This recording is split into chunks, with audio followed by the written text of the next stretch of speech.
Sur 40 cueilleurs, je vais avoir 10 Belges. Maroc, Algérien, Turc, Africain, Polonais, Iranien. On a de tout. On a vraiment de tout. Ça c'est clair. Aujourd'hui, quand vous avez des Polonais qui viennent, ils s'en foutent. Ils travaillent 9 jours sur 7, 7 jours sur 7, pardon, et 12 heures par jour s'il faut. Hein. Ils ont besoin de sous, ils travaillent.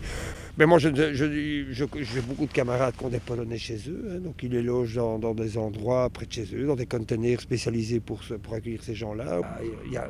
On a une porte dans le vieux hangar à la ferme où il est marqué les prix que mon père vendait encore à la craie. Hein.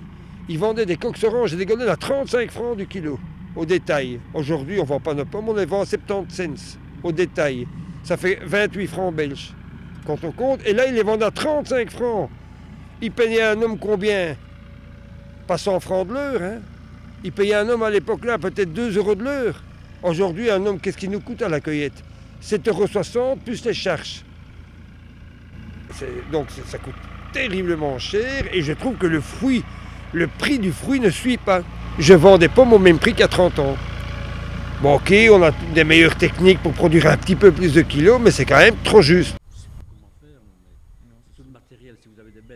Mais en blé, c'est-à-dire qu'il ne faut pas aller très loin, c'est la France qui ont de grandes surfaces. Oui, ça vient d'un peu partout, mais il y a des régions dans le monde où les surfaces sont énormes.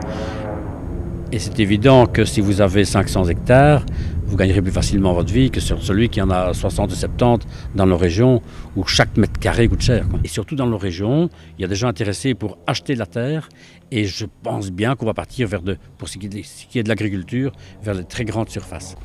Mais aussi, comme maintenant c'est la mondialisation, quand le vent tourne là-bas, ça influence ici. Donc vous voyez, ça a été une bonne chose avec l'URSS pour nous, malheureusement pour eux, hein, donc je reconnais bien.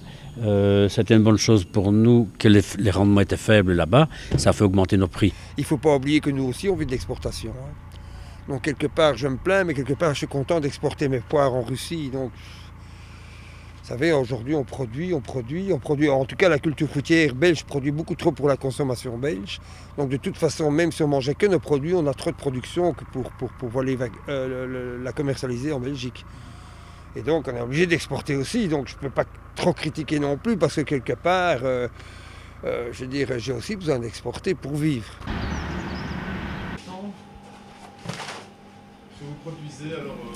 On vit dans un monde global où finalement et les Africains et les gens d'Amérique latine et les Asiatiques et les Européens et autres sont en connexion permanente maintenant. Donc on ne sait plus faire marche arrière, on ne va pas revenir à vivre dans notre village et ne se limiter qu'à consommer du village.